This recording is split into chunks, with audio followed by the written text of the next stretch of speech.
Damos comienzo a una nueva edición de Diálogos con Valor, que es el espacio de la Asociación Cristiana de Jóvenes, la IMCA, en Radio Plural. Nuestra convocatoria no cambia. Los invitamos a compartir un tiempo de reflexión y agradecemos a la audiencia por su compañía de siempre. Ya estamos llegando a los 500 programas después de tantos años, ¿no es cierto? Argentina se aproxima peligrosamente a transitar por las banquinas de la vida a un alto porcentaje de su población. Los datos de pobreza e indigencia son dramáticos y los que van a venir pareciera que son todavía algo más dramáticos. La pobreza y la exclusión son signos inequívocos de decadencia cuando se trata de un país con la potencialidad de la Argentina, recurrentemente dispuesta a desperdiciar oportunidades y a persistir en la autoflagelación. Existen otras señales que hablan de un deterioro que no parece haber llegado a su piso: corrupción, narcotráfico, violencia, inseguridad, debilidad de las instituciones de la democracia, relativismo extremo, justicia opacada o colonizada, infraestructura obsoleta, deterioro energético y una educación asimétrica en términos de calidad. Esto último, altísimamente preocupante. La fractura social que conlleva una polarización creciente de la sociedad acarrea innumerables males cuyo remedio llevará generaciones procurar enmendar, sin que a nadie a priori pueda asegurar el éxito del intento. Podríamos encontrarnos más pronto que tarde ante un país con una muy minoritaria élite opulenta, otro sector arañando los niveles medios de subsistencia y una elevada proporción luchando por la sobrevivencia en condiciones de desigualdad flagrantes. La economía argentina no genera en cantidad ni en calidad suficiente empleo. Hay un déficit estructural que repetidamente la dirigencia política, con una llamativa miopía, se empeña en ignorar. Lo que se ignora no existe y lo que no existe no necesita corrección. Un perfecto círculo perverso. Mayor y mejor empleo demanda niveles de inversión hoy ausentes y sin certezas acerca de cuándo podría cambiar este ciclo negativo. Habría que introducir en el debate de ideas la conceptualización del bien común, el desarrollo y la inversión inteligente. Si se pretende superar una situación que se agrava, es fundamental incorporar nuevas lógicas de análisis y de aproximaciones al problema. La cultura del bien común hace tomar conciencia de la interdependencia personal y social. En tal sentido, la felicidad se alcanza cuando todas las personas tienen igualdad o iguales oportunidades de progresar espiritual y materialmente. Es una apuesta a la solidaridad y un contrapunto al egoísmo. La lógica del desarrollo nos hace recordar la frase del Papa Pablo VI, un gran pontífice para la Iglesia Católica, que decía, cito, todas las personas y de toda la persona. Ese es el concepto de desarrollo, es decir, se apunta a la integralidad del ser humano y se diferencia notablemente de la noción de crecimiento. Es además un indicador muy preciso a la hora de calibrar los efectos de las políticas sociales. Y para hablar de este tema y otros que van a surgir durante nuestro compartir, hemos invitado a un apreciado amigo perteneciente al movimiento cooperativo, además socio de la Asociación Cristiana de Jóvenes. Nos estamos refiriendo al licenciado Pablo Imen, a quien ya le decimos gracias, Pablo, por haberte tomado el tiempo de acompañarnos en esta edición de Diálogos con Valor. Gracias a ustedes, buen día. Así como estamos, ¿la Argentina es viable? No. Una pregunta fácil sí. para que lo pueda resolver. Este país tiene una gran capacidad de resurrección, no es la primera crisis, en este caso autoinducida, porque pero sí, Argentina es un país con enormes recursos de toda índole. Tal vez en la educación cívica y política hay que trabajar más con la ciudadanía a la hora de construir esos proyectos colectivos y la institucionalidad correspondiente, pero bueno, tampoco, yo me acuerdo mucho del debate presidencial en el 2015, donde, y esto es una reflexión importante sobre el modelo de democracia, ¿no? Un candidato que promete proteger el empleo, que promete no subir las tarifas, que promete no devaluar, que promete cuidar a las pymes, que promete cubrir todos los derechos y desarrolla una política que va en sentido absolutamente antagónico y no paga por esto ningún precio institucional, a mí me hace pensar por la calidad de la democracia. Entonces, la Argentina siempre va a ser viable porque es una sociedad aparte solidaria, trabajadora, me parece así mayoritariamente, aunque esos ejemplos no salgan en Clarín, pero obviamente requiere de políticas públicas que se anclen en el respeto al bien común, algo que vos mencionaste y que me parece muy importante. Así que yo creo que sí, resumiendo, creo que sí es viable, pero va a haber que dar mucha pelea para hacerla viable con justicia, ¿no? Sí, acá cabe una pregunta con cierta ironía, ¿lo veremos? Sí, seguramente que sí. Recientemente la Asociación Cristiana de Jóvenes llevó a cabo su tradicional Congreso Nacional sobre Valores, Pensamiento Crítico y Tejido Social. Y uno de los componentes temáticos fue la educación. Te pregunto, vos que tenés inmersión en este tema, ¿hay educación rica para algunos y pobre para los descartables que menciona el Papa Francisco? Sí, esta es una vieja discusión, ¿no? Yo leí varios fragmentos de las dos encíclicas del Papa y me sorprendió muy fuertemente la potencia de denuncia y de anuncio, ¿no? Sí. De un orden que debe ser así, claro, socialmente injusto y de la posibilidad de construir otro mundo diferente. Y en verdad estos debates atraviesan la práctica y la teoría de la educación desde siempre. Digo, hay autores, Aníbal Ponce escribió en la década del 30 Educación y lucha de clases, y Bourdieu y Passerón La reproducción, que dicen en el marco de un orden capitalista en general el sistema educativo reproduce las desigualdades en el plano de la educación, pero además de tendencias reproductoras hay tendencias democratizadoras, entonces todo eso siempre está en juego. El modelo que profundiza la injusticia social necesariamente impacta en la injusticia educativa. Lo que yo un poco pondría entre paréntesis o en el microscopio, es que hay muchas experiencias de educación pública, porque eso sí recorrió el país, hay un movimiento pedagógico latinoamericano que, a pesar de las dificultades económicas de los estudiantes y las familias, generan experiencias educativas potentes y valiosas. Eso es cierto. Digo desde siempre. Ahora estamos nosotros en el Centro Cultural, tenemos un grupo que se llama Pedagogías Emancipadoras de Nuestra América y estudiamos de manera sistemática en su momento a Simón Rodríguez, a José Martí. Ahora estamos con un uruguayo que se llamaba Gesualdo Sosa y que trabajó en una escuela muy pobre cerquita de Colonia, con una experiencia muy potente de formación de artistas, creadores, vinculando a la escuela con la comunidad. Así que yo diría, en términos sistémicos, cuando hay una política pública injusta se reproduce en el plano de la educación. Sin embargo, cada escuela es un territorio de, si querés, de disputa o de posibilidad de hacer otras cosas a pesar de esas tendencias de injusticia social, ¿no? Ahora, viste vos que casi todos los gobiernos históricamente, y el actual lo mismo, quizás con más énfasis en términos de discurso, repiten que en latiguillo, ¿no? La educación es central para el desarrollo del país. Ahora, cuando vos vas a las experiencias concretas, esto está lejísimo de estar puesto sobre la mesa. Y nosotros, cuando hacemos esta afirmación, como Asociación Cristiana de Jóvenes, Pablo, lo hacemos desde la práctica cotidiana. Tenemos 9 establecimientos educativos: primario, secundario, terciario, formación profesional inicial, y en la provincia de Buenos Aires, en lugares complejos desde el punto de vista de vulnerabilidad.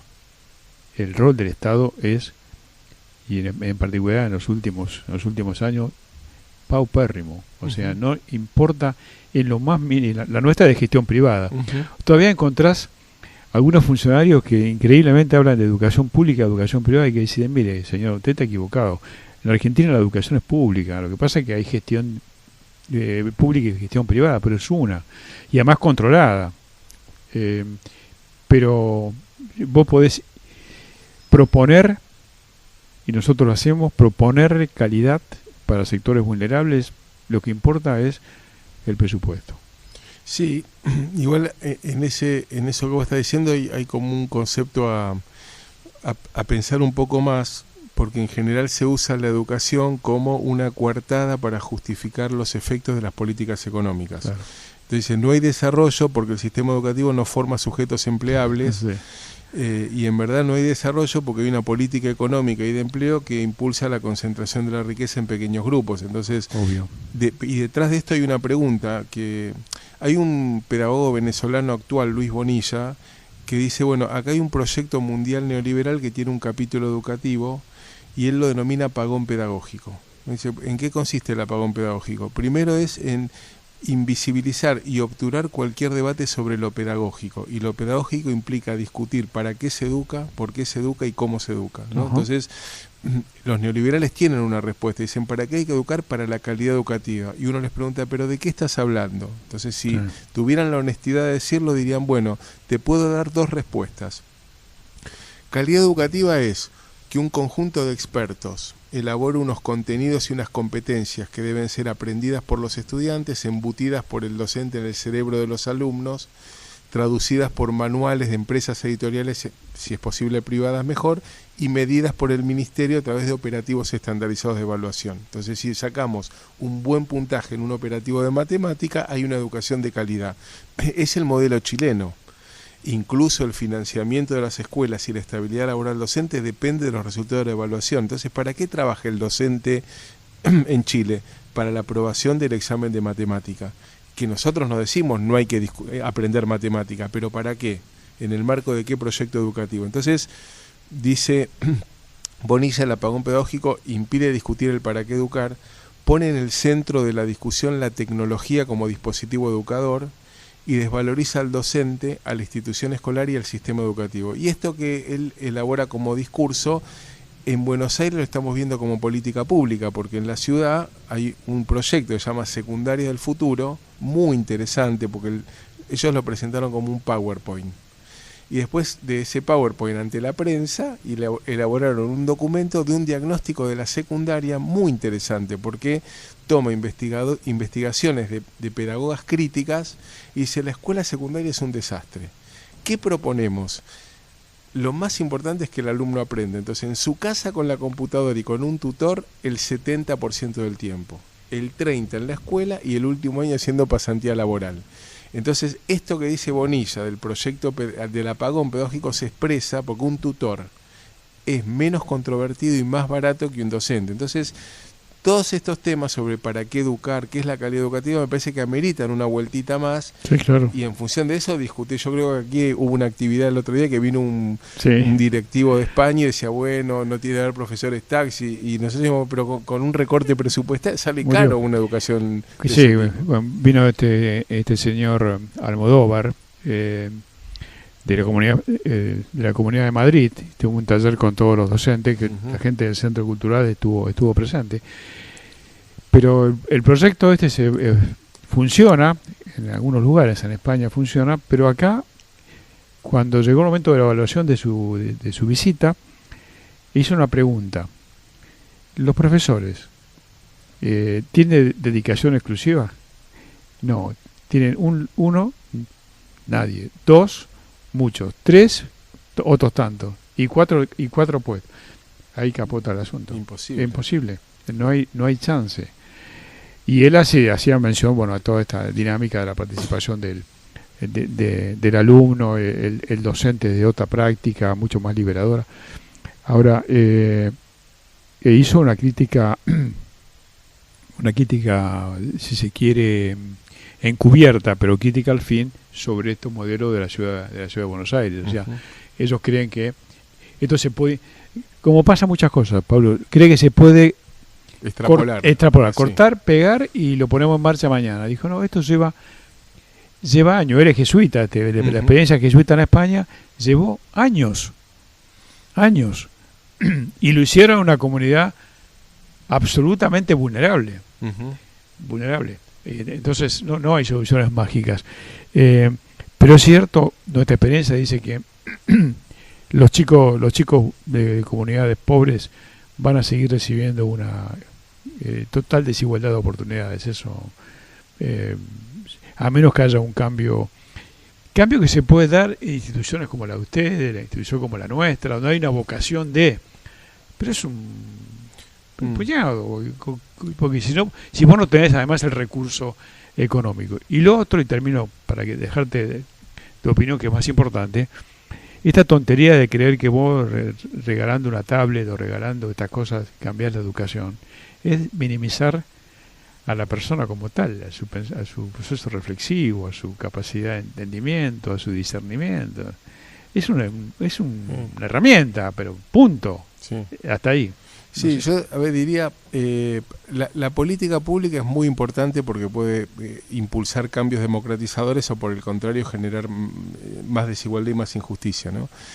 Pero hay un colectivo docente, que no es tan colectivo, pero yo porque trabajo con corrientes y también con sindicatos docentes que fundaron el movimiento pedagógico latinoamericano con un planteo en 2010, ¿no? Me parece muy fértil, que dice, bueno, América Latina está cumpliendo 200 años de independencia y hay una serie de procesos que van y vienen en la historia, y entonces, bueno, nuestra América, la patria grande, tiene que construir un proyecto económico, un proyecto cultural, un proyecto institucional y también uno pedagógico.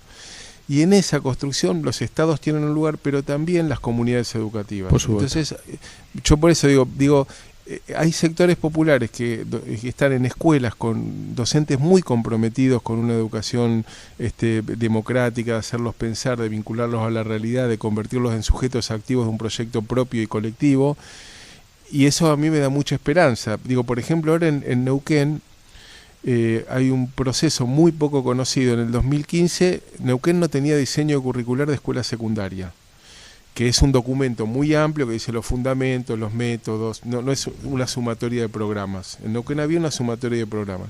Entonces el gobierno, apurado por el cambio de gobierno nacional, contrató unos expertos y le dijeron al sindicato, este va a ser el diseño curricular. Y dijeron, de ninguna manera, lo queremos construir desde las escuelas. Y hace 3 años que viene en un proceso de debate, se acaba de aprobar ahora el documento curricular de la secundaria, construido desde las escuelas, coordinado por la Universidad del Comahue.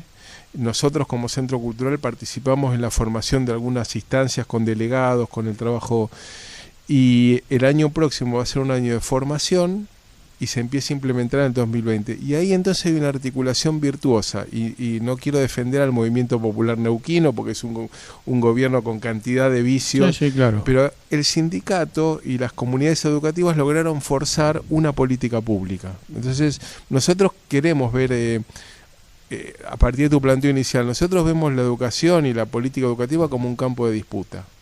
Y no porque nos encante disputar como en la clase de boxeo, sino porque hay proyectos diferentes. Y entonces yo en ese campo veo fuerzas, tanto, digo, mucho menos en el plano del gobierno, porque, qué sé yo, había una dirección en el Ministerio Nacional de Programas Socioeducativos que era el trabajo con los sectores populares, y pusieron al ex gerente de Nobleza Picardo, que a mí me parece que con respecto al tema no debe tener mucha voluntad ni mucha idea.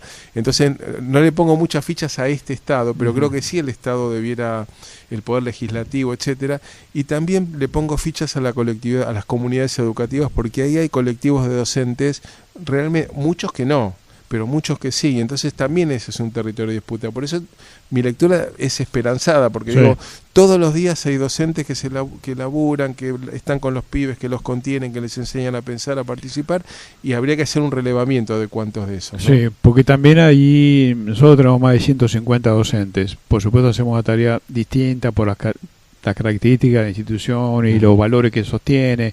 Hay un acompañamiento, una contención. Pero esos mismos docentes te cuentan lo que pasa en la escuela de gestión pública, y la desesperanza en sectores vulnerables va ganando espacio. Porque, a ver, si la persona no tiene las condiciones mínimas para subsistir, que es una responsabilidad mínima del Estado, o sea este mismo catedrático español no podía entender esto que está sucediendo. ¿Cómo se sale de esa trampa, ¿no? En la provincia de Buenos Aires estamos discutiendo todavía en la paritaria, y estamos en noviembre. Es que no hay discusión. No, es un 12, un 15, un 30, y si no te gustó... Ahora, ¿puedo decir, cuáles son las condiciones para que ese colectivo docente pueda, por más que sostienen, porque esos son los que sostienen igual el proceso, ¿no? ¿Está claro? Y fíjate lo que pasó en Moreno, en la muerte, ellos iban 1 hora antes a preparar el desayuno para los pibes, digo, y eso, sí, claro. Del punto de vista de la política pública es una vergüenza, pero también yo veo docentes que se lo toman muy en serio el trabajo, y que hacen un trabajo, digo, yo tampoco, Gesualdo Sosa trabajaba en Cantera del Riachuelo con pibes que venían con hambre, y él los hacía escribir poesía, y dibujar, y esas producciones ganaban concursos en Montevideo de pintura y de poesía. Y esos pibes vinculaban la escuela con la comunidad, entonces hacían expediciones por las fábricas, hablaban con los obreros, iban al barrio, entonces vinculaban el aprendizaje de la matemática a los problemas de la vida real. Y esos eran pibes muy pobres. Y Gesualdo, que era excepcional, porque esa es nuestra... Sí. Otra cosa. Hay unos excepcionales, pero son pocos. Entonces nuestra pregunta es cómo hacer que todos sean buenos docentes. Esa es como una gran pregunta, ¿no? Sí, sí. Pero creo que eso se puede lograr si hubiera una política pública que fuera en ese Pero sentido. es cierto lo que vos decís, hay que participar fuertemente en la formulación de la política pública. Eso sí. Y creo que ahí ese dato, eso que decís de Neuquén, es muy interesante, y yo creo que hay que poner mucho foco en la provincia de Buenos Aires, porque Buenos Aires tiene, ¿cuántos? Sí, el 40% del sistema educativo nacional. Está en la provincia de Buenos Aires. Entonces ahí son millones de alumnos, centenares de miles de docentes. la disputa o la lucha tiene que estar mucho en ese lugar, ¿no? Sí, el problema es que el Estado, por una fuerza que hace del diálogo su bandera, pero que no habla, no está dispuesto a escuchar, es muy difícil. Entonces, esta transición, que no sabemos si va a durar un año, 5 años, 12 años, no sabemos, va a requerir, no sé si es políticamente incorrecto, pero no alcanza con la lucha educativa, y que tenga un proyecto de sociedad, y hay que tener participación política, porque si no, el Estado lo ocupan otros. No cabe duda. Y las políticas son lo que son. Estamos dialogando, recordamos, con Pablo Imbe, nuestro invitado de hoy. Hace poco se aprobó el presupuesto nacional. En el programa anterior conversábamos con Martín Burgos acerca de lo que ha significado desde el punto de vista del golpe a las cooperativas, a las mutuales, especialmente a las cooperativas de crédito, ¿no? La aprobación de este presupuesto que grava su patrimonio. ¿Cuál es la lectura que haces? ¿Es una lectura, es un error? ¿Es el anhelo de recaudar más? ¿O también forma parte de un modelo que dice esto no, y lo que se quiere es esto otro? Sí, a mí me parece que es más ideológico, porque primero el presupuesto se acordó en Estados Unidos. O sea, el presupuesto viene con la venia del Fondo Monetario Internacional, y aquí hay un proyecto económico que definió unas prioridades muy claras a partir de una concepción ideológica, ¿no? Creo que detrás de todo hay un razonamiento de que si los ricos ganan mucha plata, entonces van a derramar hacia la famosa teoría del derrame. Entonces Macri devaluó, le quitó impuestos, cosas muy fuertes, porque le quitó la retención a las exportaciones, a la minería, es decir, a los más ricos les sacó plata, y ahora, por ejemplo, las cooperativas las grava. Entonces uno dice, ¿y dónde está la coherencia económica de que si los empresarios, y una cooperativa es una empresa, ganan bien? Entonces hay mucho de ideológico y hay mucho de dibujado, porque, por ejemplo, decir que el dólar en diciembre de 2019 va a estar a 40 pesos, sí, o que el país va a decrecer un 0,5 cuando el Fondo Monetario ya está advirtiendo que es un 1,6, y nosotros tememos que sea más, porque si el mercado interno no funciona, la economía no crece y el mundo no está comprador. Yo creo que acá hay una política de concebir al Estado como un espacio de realización de negocios de un grupo muy pequeño, que generó una deuda brutal. Hay que recordar, cuando cambió el gobierno, la deuda era el 40% del PBI, y hoy se duplicó, o está en el 100% en 3 años y medio. O sea, una política que no es novedosa en Mauricio Macri, porque cuando él asumió como jefe de gobierno en la ciudad debíamos 500 millones, y cuando se fue debíamos 2.400 millones. O sea, que cuadruplicó la deuda en esos 8 años de gestión. Es un proyecto político, o sea, ellos son neoliberales, tienen una concepción del Estado y de cómo debe funcionar la sociedad, y vinieron a hacer esto. Entonces, bueno, frente a eso, las mayorías, porque acá un gran sector medio votó con mucho enojo contra el gobierno anterior. Hablaba con un amigo taxista que me dice, yo voté contra Cristina. Le digo, pero si Cristina no se presentó, pero estaba lleno de odio. Le digo, bueno, está bien, pero hay que informarse un poco, no para que votes a Cristina, sino para ver a quién votar. Entonces, claro. Este gobierno tiene un proyecto, vino a hacer esto, y en ese sentido es muy eficaz en el cumplimiento de sus objetivos. Esta política tiene efectos sociales, culturales, que se ven. Yo recorro bastante el país, las pymes están muy mal, los trabajadores están muy mal, todo el sector público está muy mal y esto se va a profundizar, de manera que los augurios no son muy buenos porque un grupo muy pequeño se está enriqueciendo de manera escandalosa y mientras muchos sectores están sufriendo de manera indecible, ¿no? Pero ya comenzás a observar, ustedes del mundo, desde el mundo, digamos, solidario, pero al mismo tiempo, como dijiste vos también, empresario, son empresas sociales, me parece que ya también el empresariado más tradicional, que no está atado a esos negocios que vos mencionás, comienza a tener algún nivel de ruido, ¿no? Porque cuando caes en esto es difícil, no alcanzan los botes, ¿no? Para salvar a todos. Bueno, es que es así, si yo vivo del mercado interno, dependo del ingreso de que me compren. Entonces, si yo soy productor y abren la economía y entran los productos chinos y yo no puedo competir con ellos, quiebro. Si yo soy panadero, me suben la luz, me suben el gas, tengo que subir a 100 pesos el pan, la gente no me compra, tengo que pagar el salario, quiebro. Entonces, por eso, hasta ahora, que según el gobierno fue un proceso gradual y que ahora de verdad va a empezar el ajuste, sí, cerraron más de 8.500 pymes en el país, el pronóstico es muy malo porque esto se vivió en los años 90, no es una novedad, y entonces marchamos al Titanic. Quizás es un poco, no sé tu opinión, me parece que se dio todavía con más rapidez en esta última crisis, porque sí, te acordás, en marzo en la Asamblea Legislativa se dijo lo peor ya pasó. Bueno, cada 6 meses lo dice Macri. Claro, pero yo vi el otro día un registro, cada 6 meses y en cada momento de crisis lo peor ya pasó. Pero en abril se comenzó la debacle, sí, y en pocos meses nos llevamos a esta situación. Sí. Es mucho más acelerado que lo que fue en el 90, me parece, ¿no? Sí, y igual la sociedad no es la misma. No. Las organizaciones sociales son más fuertes, que eso es producto de un momento histórico regional inclusive.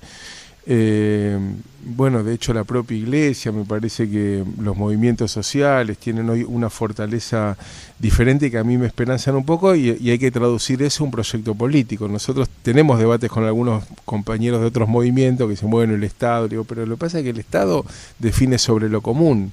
Y no sé si indiferente quién ocupe esos lugares que dicen, no, ahora vos pagás impuestos, vos no pagás impuestos, ahora ponemos esta plata para educación. Entonces, yo no sé cómo va a terminar este próximo año y uno desearía que todo funcione bien, pero yo al principio de nuestra conversación dije, los y las argentinas nos debemos un debate sobre qué democracia queremos construir. Entonces no puede uno asumir el timón de un barco y llevarnos a chocar contra un iceberg y que no tenga ninguna consecuencia. Tiene que haber alguna reforma constitucional que asegure unos dispositivos para que el que cumple tenga políticas que vayan en la línea de ese compromiso y que si no se pueda hacer el referéndum revocatorio, una serie de... Bueno, hay que pensar la democracia, ¿no? Eso quiero decir que para esto nos debe servir esta experiencia trágica que estamos viviendo. Y sabés que también trabajar mucho en el concepto de la participación ciudadana, que ha mejorado, vos bien decís, ha mejorado, pero todavía tenemos una sociedad civil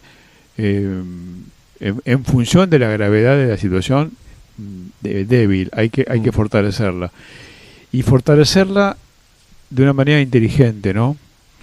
¿Por qué vos mencionabas ya en el final de nuestra conversación a la Iglesia? ¿Por qué el Papa es el Papa y la Iglesia más progresista, pero que tampoco es una exageración, pero al Papa lo castigan, le caen? Porque el Papa sigue sosteniendo algo que ya sostenía cuando era arzobispo de Buenos Aires: trabajar por el encuentro. El encuentro no es la uniformidad, el encuentro es el encuentro, es el diálogo, es el debate, es la búsqueda del bien común. Si vos ves los analistas políticos, que son bastante pobres, y los religiosos peor todavía, entre ellos Loris Sanata de la Universidad de Bolonia, que es catastrófico ese tipo. No sé cómo le permitimos nosotros, los intelectuales argentinos, dejar que opine sobre Argentina como lo hace, pero nos toca este tema, porque ahí está, en el momento que hay encuentro, hay comunidad, hay posibilidades de cambio. Sí, bueno, encuentro y ciertos valores, porque, Obvio. digo, por ejemplo, voy a decir, Sí, discúlpenme sí. la brutalidad, pero Macri se encuentra con unos, se encuentra con un grupo de empresarios y se Sí. encuentra con el Fondo Monetario y toma unas decisiones. Entonces, a mí lo que me parece muy potente del Papa es que está diciendo, bueno, hay que encontrarse, que implica el encuentro de lo diverso, es como todo, ¿no? Claro. Sí, sí. Pero en función de unos valores que son supuesto. irrenunciables. Entonces, nosotros los cooperativistas tenemos, por lo menos nuestra tradición es muy participativa. De hecho, ahora vamos a actualizar nuestra propuesta política, que en 2001 salió una versión. Me acuerdo. Y ahí decimos, bueno, el Estado tendría que ser gestionado con participación genuina de los usuarios, de los trabajadores y de los funcionarios políticos. Entonces, el control cruzado evita que algún vivo usufructe ese dispositivo para el interés personal. Entonces ahí coincidimos en que el encuentro... Contá con nosotros en eso, nosotros tenemos una política, y termino con esto, antes para dejarle espacio al programa que viene, que ya me estoy pasando el tiempo, es la ciudadanía tiene que estar activamente en los ámbitos políticos, no solamente con representación. Pero esto lo vamos a discutir en una próxima vez, ¿te parece? ¿Cómo no? Estaremos ahí. Agradecemos a la audiencia y agradecemos en particular a Pablo Imen, nuestro invitado de hoy. Como decimos siempre, Argentina anda y camina con esperanza activa. Hasta nuestro próximo encuentro por la 103.9.